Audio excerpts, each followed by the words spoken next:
At the age of 16, this entrepreneur started an underage club back in his native country of India, where he used the profits from that club to pay for scholarships for other students to go to the private school that he went to that they could not afford to do. Fast forward around the 2000s when the DC sniper was running everyone outside of DC, he decided to go straight for DC to find a job because he thought that's where the opportunities were. And then after helping successfully grow another business from zero to $16 million in just under 8 years, he decided to set out on his own. His company, Alpha Omega. Alpha Omega since that time in 2016 has grown from $0 in sales to $90 million. And last year was their most successful year to date. Gautam Ijoor is their CEO, and this is their story. My name's Gautam Ijoor, and I'm the president and CEO of Alpha Omega Integration. Alpha Omega Integration, as the name says, is the first and the last letter of the Greek alphabet, signifies beginning to end to end, or a complete solution. And as the name signifies, we focus on building digital transformation, cybersecurity, and enterprise modernization solutions for the federal government.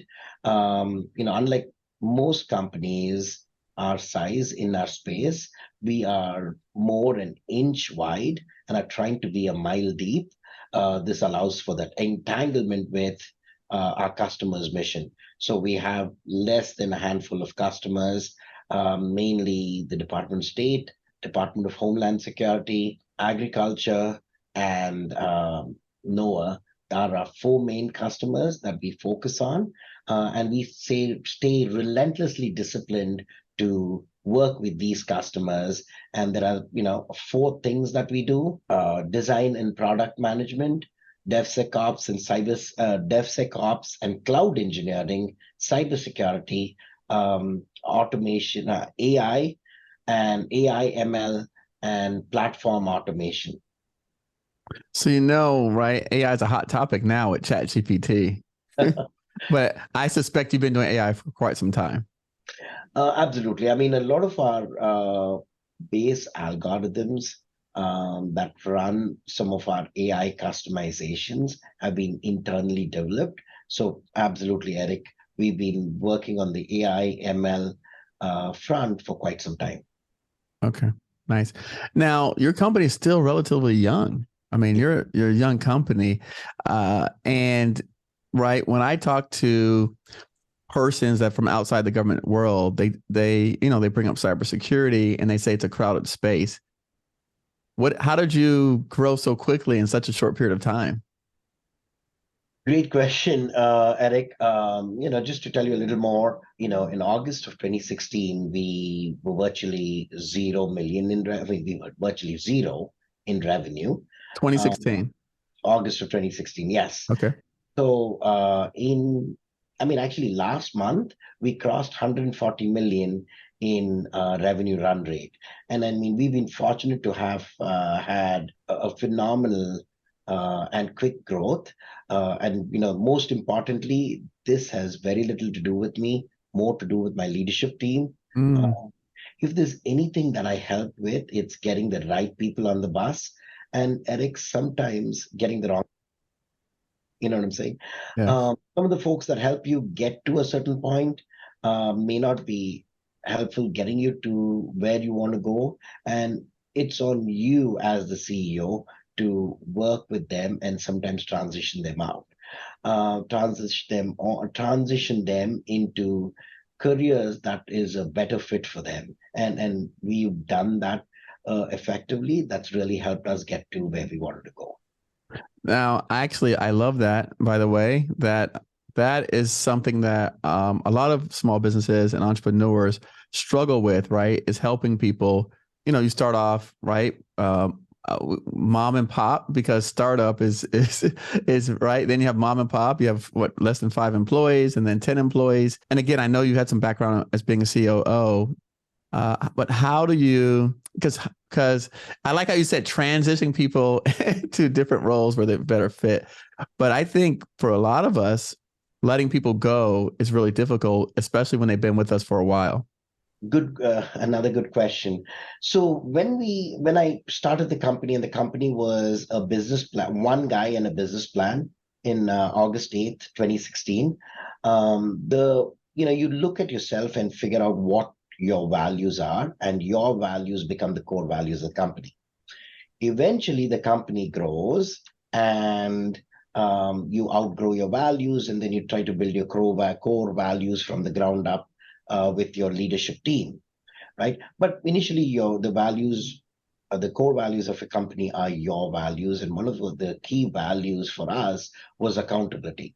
So we don't really have an organization chart within Alpha Omega. We have what's called an accountability chart, which defines the functions and roles people are accountable for.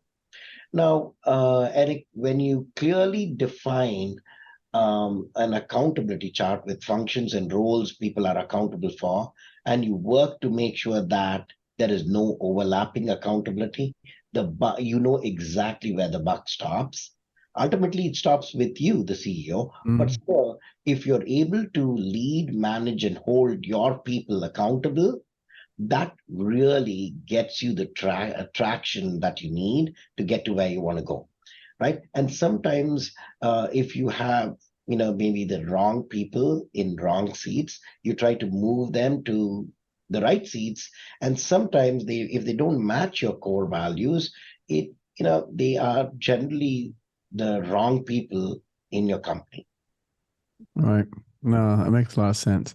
So take us back to, how you got started in the government contracting space. Well, good question. Actually, I don't know if you remember the DC area, but in November of 2002, the sniper was shooting in this area. I had an opportunity after school to work in the .com space and with startups on either sides of the coast in California and New York and New Jersey. And when the .com bubble kind of finally burst, Right. I was in a startup in Pittsburgh that went under. And I started started building a strategy of, where I should find a stable career. And the sniper was shooting in the DC area. Generally, I feel communities overreact when something like that happens. Do you remember the time when the sniper was shooting in this area? I do remember that. Yep, I remember that. Everybody was applying to jobs outside DC. I was applying to jobs inside. In DC. Supply and demand, right? There are more people that die on 95. Right. Than on a sniper shooting a couple of people. That the sniper shot in like a matter of 3 weeks. Right. That die in an hour on 95, then the sniper was killing in a matter of I think 2 or 3 weeks. Right. But that's how people react, and I used it as an opportunity to apply for jobs here. The first job I got about 20 interviews a day. So I drove down to DC, and I really loved the federal contracting market. I wanted to have an opportunity to serve this nation that's kind of given me a chance. And I think the first interview was as I was driving from Pittsburgh onto 270. Research Boulevard was the first exit. I think it's exit 8 on 270. And first interview, and that got me working in the federal contracting space. Over the next 8 years, I worked for this company called QSSI. They were infamous for the implementation of healthcare.gov, or same implementation of healthcare.gov. I think I was the 50th employee or something like that. Grew through the ranks, that got me into the federal contracting space. My first rodeo was C3 Systems in 2009. I was the minority partner and took a buyout from C3 in 2015, and then started Alpha Omega. Nice. Nice. That's a great story. Thank And I you. read here in your bio that you helped grow C3 Systems from 1 employee to 110 employees Yep. In 4 years. Yep. and 0 to 16 million a year in revenue. Yeah. That was with Alpha Omega. So just to give you a little more, right? Just before you started the recording, I was talking about coming to this country about 30 years ago. On the Okay. same day in the US, Eric, I was successful in getting a complete assistantship to do my master's program. For someone coming fresh off the boat, so to speak, it's a momentous moment. I mean, it speaks volumes about the welcoming nature of a foreign land. From that assistantship until today, this country has been a gift that has never stopped giving. It's created a driven sense of passion in me, a passion to create. I mean, I wanted to create a company, not just any company that produces a profit, a company that provides significant value and gives back to this nation that's given me an opportunity. So I strongly believe the US is a superpower, not because of its military strength, but because it gives ordinary women and men like me a driven sense of purpose and an opportunity. So that was the purpose behind Alpha Omega. Wow. That's incredible. Uh, so now you took the buyout and you've decided I'm going to start Alpha Omega. What's the first thing you do? So thank you. I mean, in this country helps you develop. I mean, I came from India, right, 30 years ago, August 21st, 1997, right? That's when I landed here. So it was more like 25, 26 years ago. And so, you land up with a different set of values, and then this country instills unique values in you, right? And so it was very important for me. I developed a very a well-defined ethical boundary beyond which I wouldn't go. And so when working in C3 Systems, I didn't see eye to eye with my partner, and so I decided to leave and create my own company.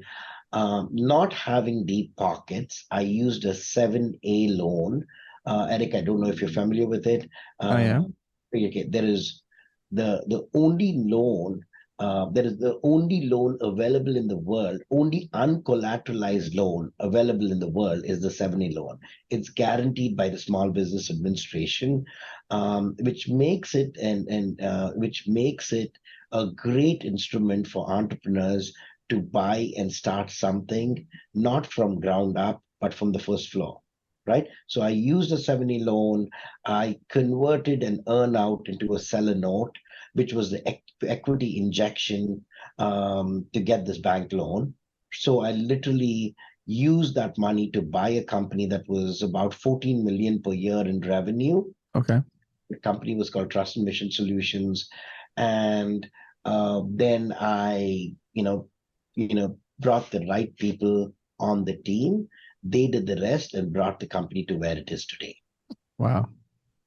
That's incredible story. And I definitely didn't read that in your bio anywhere.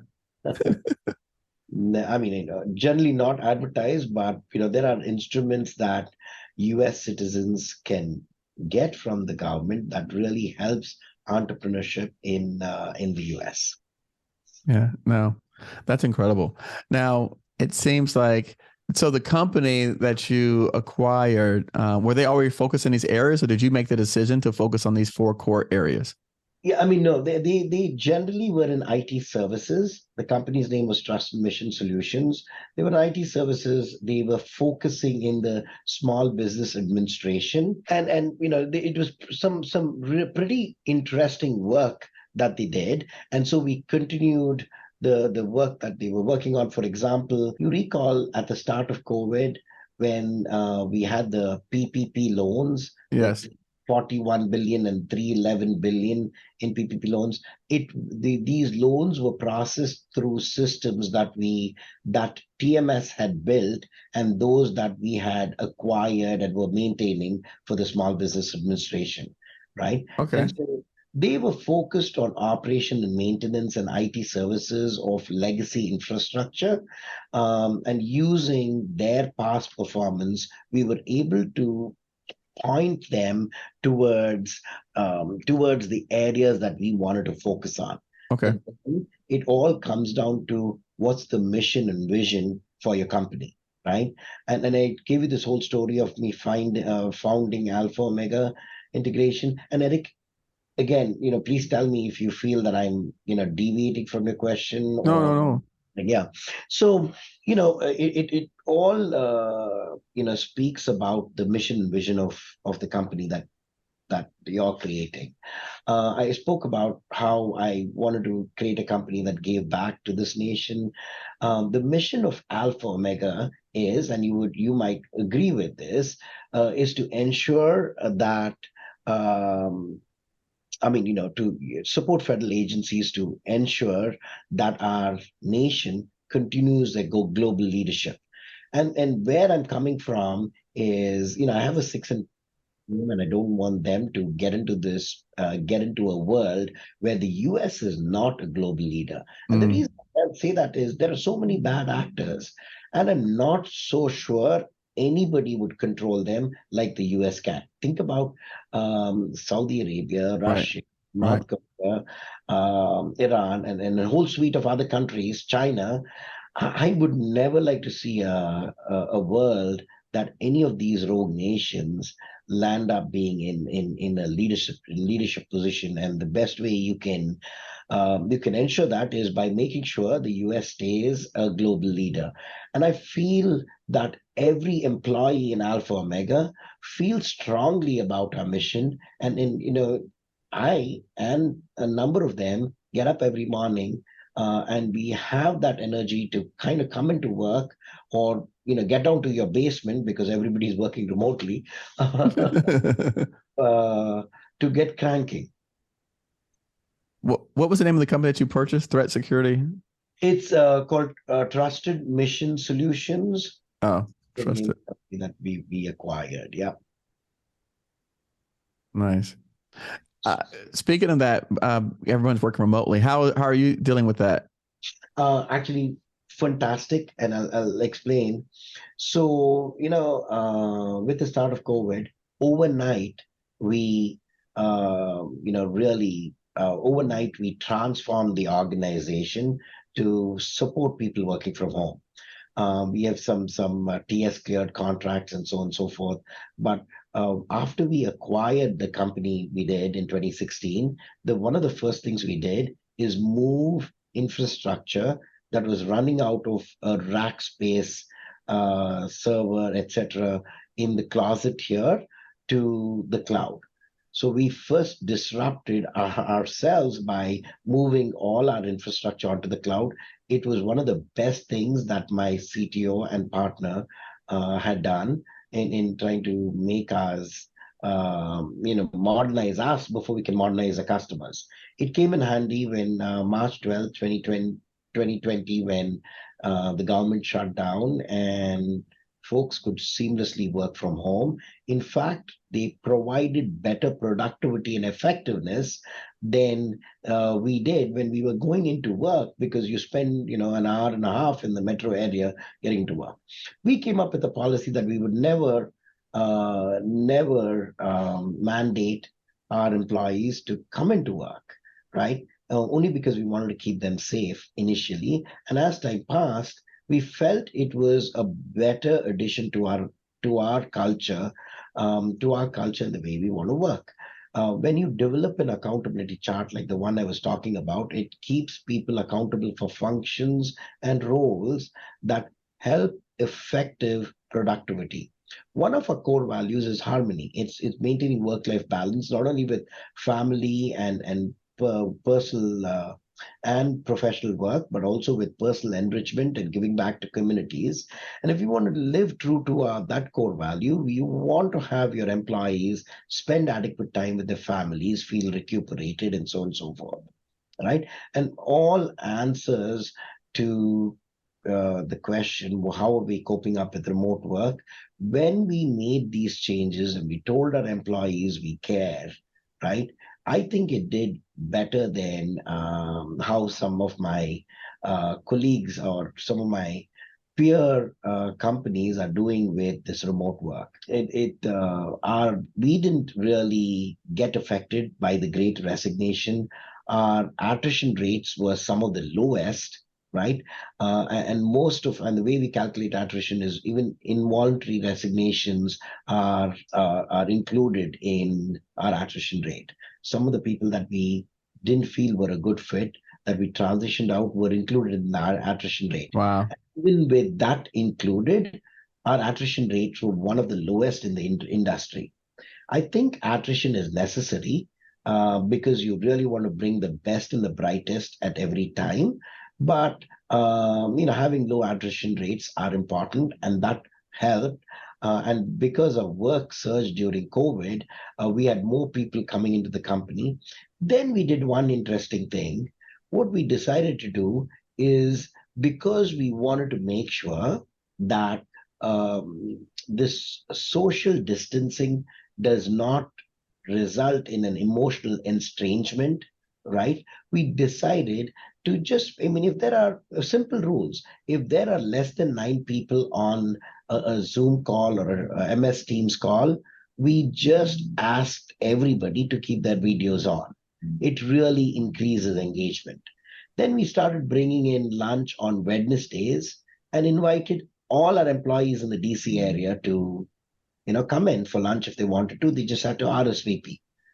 And that one day moved into 2 days, right? And that really helped us build a purposeful culture, helped us increase that emotional connection between people, increase the productivity of really measure it, but I heard so many people talking about how effective productivity were in engaged teams. We had a holiday party last year. We flew in our employees from all around the US, all 375 of them as of last December, right? And that was a mega hit because it really helped people connect with everybody and increase the engagement. Today, Eric, at least about 50 to 100 people come in once or twice a week and work from our offices in Tyson's Corner. Yeah, I think I talked to some friends of mine and they like that social interaction. It's tough working from home. Yeah, I mean, when you're trying to build a solution for a customer, right? You can sit in Zoom and write on white board, and your drawing looks like, what is that? Chicken legs. Yes. Or you can come into the office and whiteboard out solutions. Right. That really helps. That whole alpha omega end-to-end complete solution piece. It really helps brainstorming and so on and so forth. I come into work every day. I have a 6 and a 3-year-old, and my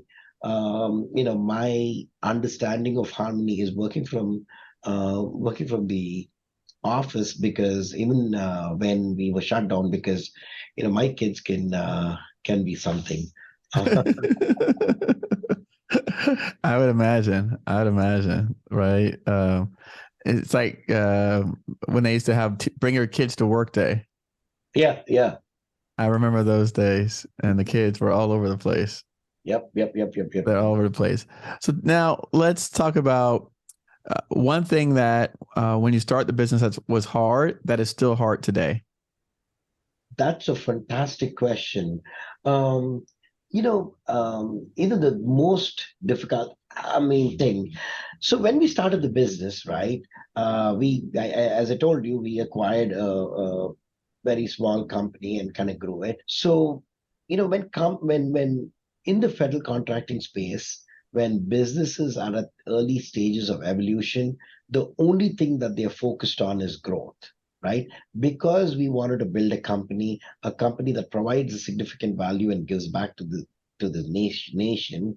It was important that with growth, we had to focus on what's called service excellence as well as customer experience. And I'm not just saying this to do lip service. We've struggled to continuously improve our service excellence and customer experience. We are good, but we want to be the best. And to do that, we have to make significant investments.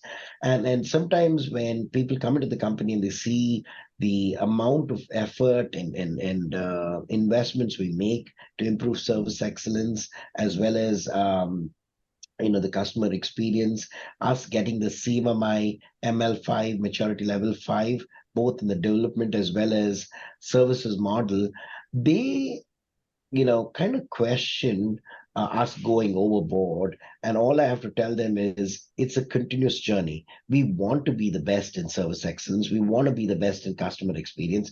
And you have to focus on continuous improvement. So to answer your question, it was a challenge when we started the company. It was a challenge. I mean, because you're looking at being the best in service excellence, it's a journey and not a destination. It's always been a challenge of how we can be better and do more. That's great. That's great. One of the things that I find entrepreneurs, right? I know you have your MBA. Were there any other coursework or studies, continuing education that has helped you along your journey? Maybe even books or something that, things that you've read. Because I mean, even your philosophy about the organizational chart is very unique. Yeah. So no. I mean, education is a continuous thing, even for the CEOs of any company. And so one thing that I came to understand earlier on as being a voracious reader, and as as I needed readers to read, right? As you grow older, you one day realize that you lost your eyesight and you can't read anymore, and you need readers.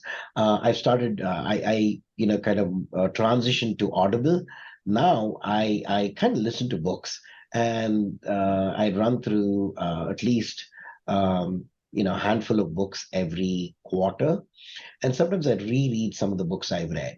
Some of my best books are some of my best authors, Malcolm Gladwell, Jim Collins, Patrick Lencioni, and I've read almost all their books. They have been exceptional in helping me run the organization. A lot of what I've instituted in the company comes from Jim Collins's books, Good to Great, Build to Last, Build to Succeed, and a couple of others. And his concepts are so that they've helped me seamlessly instill this within Alpha Omega and derive optimum performance. What was the last name we said? Patrick Lencioni. He a book that he's read. He's written is called The 5 Dysfunctions of a Team, and there are sometimes am I getting his name right? I don't know. Patrick Lencioni, 5 Dysfunctions of a Team. He's written 5 Temptations of a CEO. Several books. All of them are great, are page turners, excellent books to kind of read. So Malcolm Gladwell. Right, Malcolm Gladwell. He's very popular author. Jim Collins, very popular author. And Patrick Lencioni. So that's one. The second thing that I do is I'm a member of Vistage. Oh, you are? Okay. Vistage CEO peer mentoring group. I've been a member for the past 5 years. As soon as I started Alpha Omega, I became a member. It's extremely helpful to have a group of peer CEOs continuously work with you in helping you solve issues. It's also profound to have some really world-renowned presenters and authors and bestsellers come in and present a concept to you in Vistage. I take a lot from my experiences there. It's continuous education. It's 8 hours a month, but that's for busy individuals. That's a lot of training that they need for self-reflection and so on and so forth. So it seems like to me that we've been discussing a lot of growth and going up, but I know you had to have some challenges along the way. Is there a famous challenge or a situation? I don't. Sometimes people they get afraid of the word failure. So. Yeah, yeah, no, no, I mean, I think, Eric, their challenges existed at every stage of our growth, right? I mean, during COVID, there was a challenge. When we started the company, there was a challenge. There's a challenge today to build a purposeful culture within Alpha Omega and build a culture that, the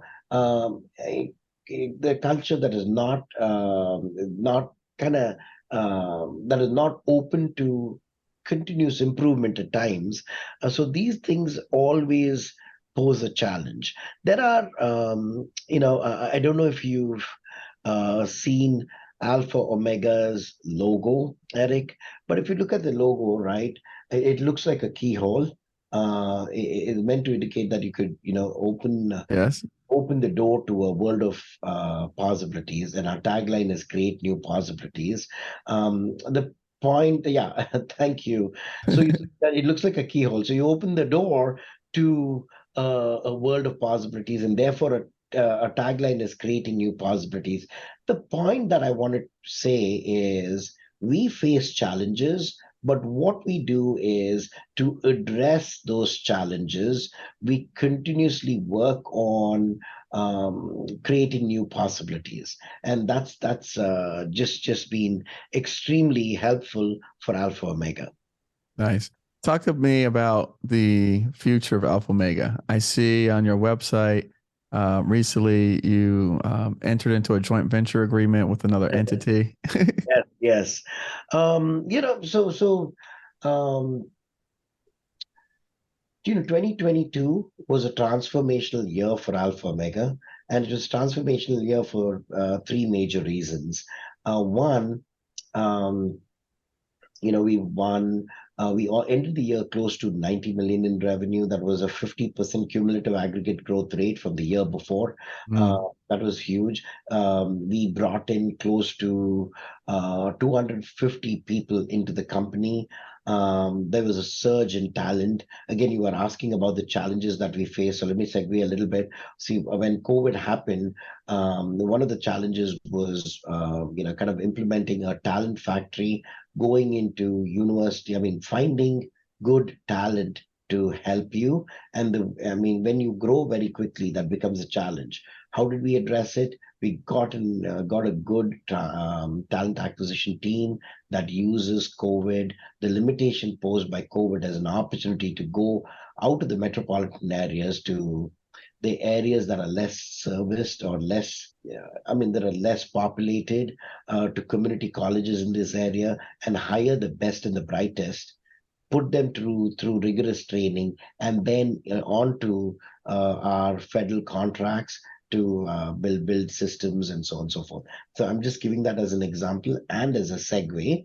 So that was I was telling you, 2022 was a transformational year.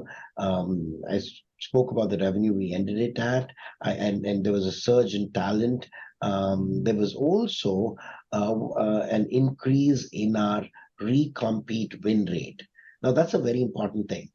The recompete win rates in our industry hover around 50 to 60%, and the recompete win rate in Alpha Omega surged to 90.5%. That meant that our customers were reassuring their trust in us, and were doing that at significantly higher rates. Right, extremely beneficial. Now, there were other transformations. One of the most important was we built in new capabilities, not just any capabilities, but capabilities that will now take us to the full and open federal contracting space. For example, built a product called A2O that helps our customers get an authority to operate on any cloud migration. It usually takes anywhere between 6 months to a year to get authority to operate. This product, implemented at a customer's, reduce the time they take to get an authority to operate by 90% on average across all our customers. Huge value. So this is an example of capability. So moving forward, in addition to the organic growth that we've had through proposals and internally, we're going to spend a little more time in trying to grow inorganically through mergers and acquisitions, identifying companies that match our culture and integrating them into Alpha Omega. We'll also spend a lot of effort and investment in identifying or harvesting IP that is required to make our customers successful in achieving their mission. These are the two major, two major changes or challenges that we will address in the next few years to help Alpha Omega grow. Nice. I like it. I like it. Do you have anyone that you could bounce these ideas off of? I know you mentioned Vistage. Oh, no. And see, if there's any advice that I can give anybody is to always have mentors, both in personal and professional life. My mentors in my professional life have been exceptional. They've been someone that I could pick up the phone and give a call to throughout my career, and now my entrepreneurial journey as well. Some of them I've also brought on to my board of advisors, and we meet with them every 2 months. So, in addition to the mentors that I have a board of advisors that I can always bounce ideas off and figure out if I'm in the right direction. Smart. I like it. I like it. I mean, generally, Eric, you need to develop some guiding principles that really help you define, to help you guide you in your decision making, right? I mean, decisions cannot be made inconsistently, right? There need to be some principles you need to have to consistently pursue decisions. And so, in addition to our mission and vision and core values, right? And I don't know if I spoke to you about our core values.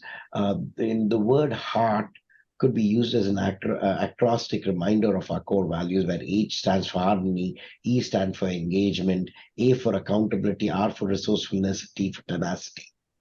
We live and work by our core values and our mission. We check every decision against it. We hire, promote, and groom people within the organization based on our core values. We have some 5 key guiding principles that generally help us, in decision making, right? And it changes the meaning of our core values beyond their regular meaning in the English language. Now, let me give you an example. Let me quickly run through these principles. We don't pursue opportunities, implement some cool state of the art technology merely for technology's sake.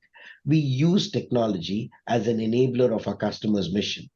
Now, what this means is we like to stay true to our mission, and our mission is, which I mentioned initially, right, is to ensure that the US stays in a global leadership position. And to stay true to our mission, our solutions works to ensure our customers are successful in achieving their mission.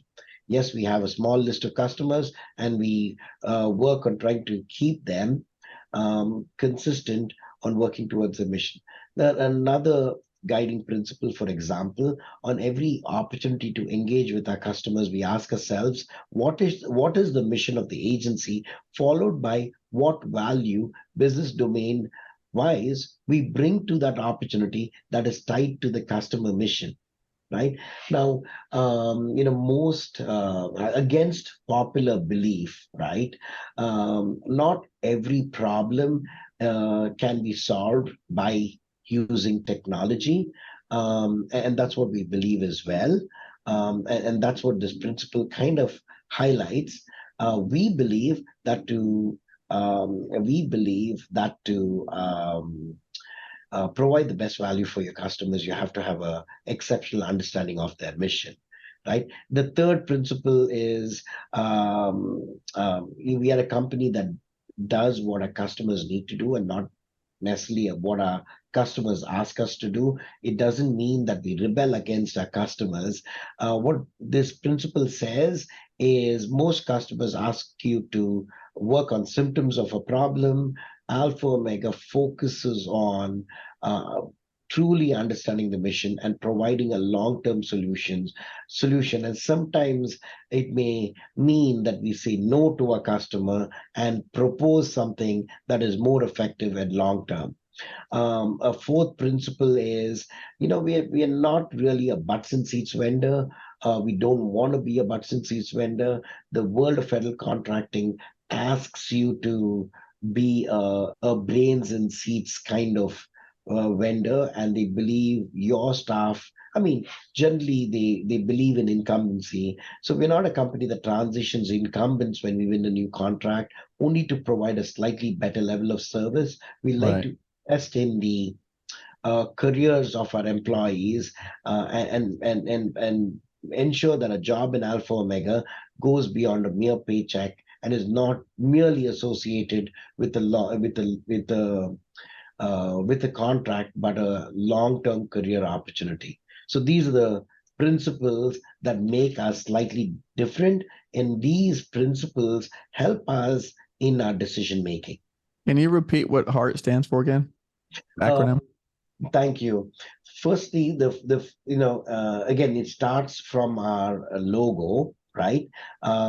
We spoke about the component where it looks like a keyhole opening to a world of new opportunities. The central portion is also meant to resemble a heart. And so the saying goes that you need to have heart to work in Alpha Omega. And the letter heart is an acrostic reminder of our core values, where H stands for harmony, E stands for engagement, A stands for accountability, R stands for resourcefulness, and T stands for tenacity. Okay. I'm sorry if I'm giving you long answers to your question. I love your answers. I promise you, I like it. It allows me to keep taking notes as we go through this while you're talking. I'm trying to keep up with you. No. I'm trying to keep up, but no, I love it. Let me change the subject. I'll change the subject. We'll take it down a couple notches. Yeah. Tell me a favorite quote or a saying that you operate by. It's actually, I wish I could show you this. It's on my Okay, growth is the only evidence. Hold on. Yeah, growth is the only evidence of life. It's Okay. a quote by John Henry Newman, right? I put it up here because I feel it's beneficial. And growth doesn't mean growth in revenue. It could also mean growth in the perception of value that your customer sees in your services. I believe the gross profit is a measure of the value you provide your customers. So those are the two important things. It's not always about profits or the bottom line. There are other things that are important. So this is a quote. But I'm glad you asked me for quotes. There's one more quote that I'd really like to share with you. Jim Collins's quote in his book Good to Great, right? It's about the H.E.A.R.T concept, right? And he says that the story goes, right, that a fox knows 100 things, right? How to do 100 things. A hedgehog knows just one thing, and it knows how to do that one thing well, which is to protect itself. So it never gets caught by a fox. And so that hedgehog concept is, what is your concept that makes you different and makes you unique from the competition? And that quote has had a driving factor behind Alpha Omega. I like that. And when we talk to small businesses and we say, hey, tell us about your unique proposition, right? Your USP, right? They struggle in that area. And I think oftentimes I hear, like I had someone last night say to me, I do IT and construction. And I say, as a person who ran a general construction contracting business for 10 years, okay, I can't even say I do construction because construction has so many facets. Yeah, yeah. I mean, construction is plumbing or AC or electrical or roofing or foundation or tilt walls or blocks, masonry, scaffolding, right? It's equipment. It's lighting. There's so many facets. To say you just do construction, right? That's the No, I fox. completely hear what you're saying. So, and that's the reason I've tried to avoid saying, hey, we do IT services, because there are four specific things we do, and we are very focused on the customers we service. Even AI, we never use AI as a broad term. We call it AI and platform automation. The reason is because the only place that we're using AI now is customized, I mean, is behind the automation side of things. Right, AI is going to be a game changer. All of us know that. right. And we don't want to be many things to everything to everybody. We'd rather be very focused on what we do. We are here to increase the productivity of the federal government, and therefore we use AI ML in the realm of platform automation only. So I completely agree with that Right. point. It's very important to be relentlessly disciplined to say no, thank you. That's not what we generally do. It's okay to say no, and stay focused to what really gives you the best long-term returns and helps you stay true to your mission. I think people will say, "Well, that's easy for you to say because I'm trying starting out, and I want to win a contract, and I just need a couple contracts to get me going." Right? That's the common theme. No, no, which is very true, right? When you're a small business, your customer comes and asks you. I mean, you can't just say, "Hey, these are the three things I can do." And Right. I have never done that when I started C3 or Alpha Omega, right? My point is, you develop relationships. You take those relationships, you use those relationships to win work. As a sole source or a single source, right? And customer asks you, can you drive buses? And you say, yes, I can. And you land up getting a contract driving buses. I'm giving you this example to show you how your focus areas are built. Then your customer asks you, now can you repair the axles of cars? And you say yes, and you get a contract to repair the axles of cars. Then your customers ask you, well, can you now build flying machines? And then you develop that capability. After you win certain contracts, right? Every so often, every 18 months, you need to ask yourself, what is your niche? And at some point, you need to say no thank you to the work outside your areas of practice. Otherwise, you'll land up doing everything to everybody. So Mhm. I completely hear you, Eric. You cannot get up one morning and say, I'm going to start a company that's going to do only A, B, and C, Right. because then you may not be very successful. In my case, I acquired a business that did IT services and maintained IT systems and mainframes and so on and so forth. It was an easy transition to pointing it towards my mission. Remember, Right. my mission is to enable the U.S. government to be enable the U.S. government to continue to be a global leader. And so it was a pretty easy transition. I wanted to build more complete solutions, and therefore I defined my customers, right? Because I already had revenue, I defined the customers, I defined the people I wanted to get, and I purposefully moved into the four customers that I felt will help me achieve my mission. Okay. No, that's great. That's great. I like that. Tell me about a recent purchase off of Amazon. um, so okay, and I have to show you this. The reach I have 18 books that I have to complete. My the most recent purchase from Amazon is our Audible books. I have a subscription that I purchased from Amazon that helps me download books and then I can read it. There's a book called Noise by Daniel um, Kahneman that I think is a pretty good book. I'm also reading another one called Lazy CEOs, right? Great CEOs are lazy. That's basically the name of the book. Okay. So yeah, so that's the verbatim. I mean, I guess the accurate answer is downloading Audible books is my most recent purchase. The one other person is I tend to be very loyal to the brands that I buy. For example, my previous purchase was Dunkin' Donuts at work as well as at home. Have you heard of Dunkin' Donuts I've heard of the coffee? brand Yeah. Coffee, yes. But So on Amazon, yeah, I mean, they make the best coffee. Even when I travel internationally, I take my own Dunkin' Donut K cup. okay. Just the best coffee. So yeah, I mean, if you go onto Amazon, you can you buy you can buy Dunkin' Donuts coffee. Right. But I mean, so generally, a lot of the things we consume, rather than going and shopping in a grocery store, we try to have it delivered at home for two reasons. One, it saves us time, and for two, it helps us feed the economy and helps modernization, modernizing the supply chain.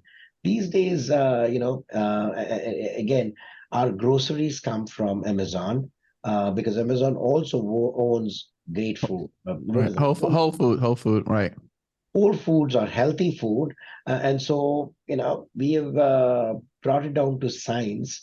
My wife and I, we put in our order for groceries that are delivered within an hour, right? So we do not spend time kind of going to the grocery store. We spend time with date night in building our relationship and spending more time with our kids playing soccer with my 6-year-old in my backyard rather than going to the grocery store, wading through the aisles and picking up things that I think my wife has asked me in the shopping list, and then she tells me that she wanted me to get something else, and so on and so forth. So now it's all behind the computer where she clicks on whatever she needs. It's fresh and it gets delivered to our doorstep. And I spend more time with the kids and with the wife and investing in the family. Yeah, that's interesting. It's funny because I live now where I live now, I live in an apartment that I used to live in a house and I moved to a different area. And I order my water delivered because I don't want to carry it upstairs. So it's easier. Even to take it from where you park to inside, you have to carry it. Yeah, And so right now it just goes outside my door. I just have to carry it inside to the I place. know. No, absolutely. I mean, again, I don't want to relate everything to work, right? But No. your value system cannot change, right? Your company's core values, it comes from building it from the ground up. And then you institute those core values. You need to live your core values, right? So let's take harmony, for example. That's a core value. It says work-life balance between work and family life, personal enrichment, and community service. That's what we preach to everybody. Now, then, I don't want to spend 1 hour or 2 hours every 3 days going and buying groceries when I can just order it online and it gets delivered home. I can spend that same time with my family and therefore live that core value harmony. All right. Makes a lot of sense to me. No, that's great. That's great. Is there an odd job or an odd place that you've worked at that maybe no one would guess? Let me think. I mean, Maybe in India before you came to the United States. absolutely. Absolutely. You've been reading my profile. Okay, so here's what I did. At the age of 16, without my parents knowing, my first entrepreneurial venture was kickstarting an underage nightclub, right? What I believe, and it was an Nice. overnight success. When you live in a developing country, and India was a developing country at one time, right? And then, so you have a lot of teenagers that have graduated from school, 10th grade, that generally have a lot of time on their hands. I had to figure out a way to keep them occupied. The devil's, I'm sorry, an idle mind is a My devil. devil's workshop. That's Yeah. right. And so what happens is when these teenagers don't have anything to do, and when you're a developing country, you don't have McDonald's where people can get a job, So they're sitting around sitting around wasting time, and that's how they, generally get into things that they can, that tarnishes their reputation. So by starting this underage nightclub, I got, a lot. It was there were noon discos and night discos that underage kids could attend, or could hang out at, and there was dancing and so on and so forth. Not a lot of alcohol, because they were underage. It was an overnight sensation. It generated a large amount of profits. I went to a great high school in India. It was called Joseph's in Bangalore, India, and a lot of other students did not have the good fortune to afford going to good schools like I could. So I used the profits of this nightclub to create scholarships to help a few students attend the school that I could attend. Anyway, I still continue to give those scholarships. So anyway, that was an odd job. A great segue to tell you about the reason I created this underage nightclub. I was 16 years old. It was 1991. The nightclub was called Close Encounters.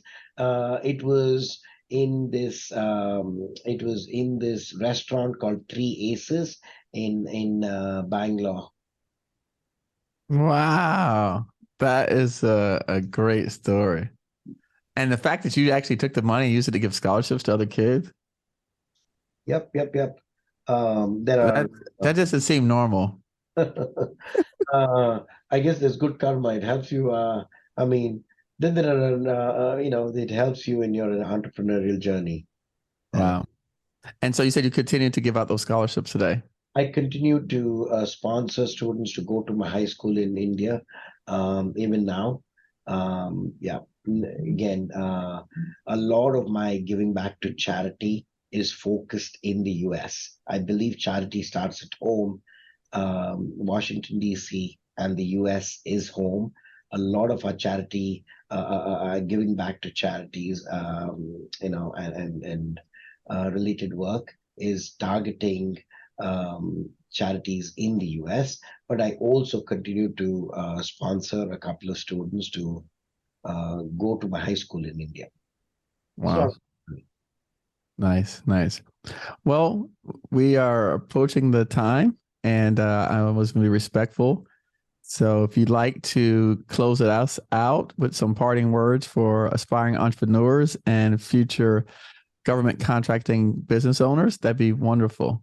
Yeah, okay, maybe, let me first give the name of our website and take some of the formalities out the way. We spent 5 years to secure the domain alphaomega.com, right? It just took me 5 years, man. I didn't know that. It was a very difficult. It's not very easy to get these well-known domains. I believed in the name Alpha Omega. It means something specific. I believed in our logo. It has a specific meaning, and we wanted this Alpha Omega domain. Before that, it was alphaomegaintegration.com, a long email address to type. Now it's just alphaomega.com. Our website is www.alphaomega.com. It took us 5 years and a lot of money. I won't tell you how much, for us to buy that URL. We were able to do it.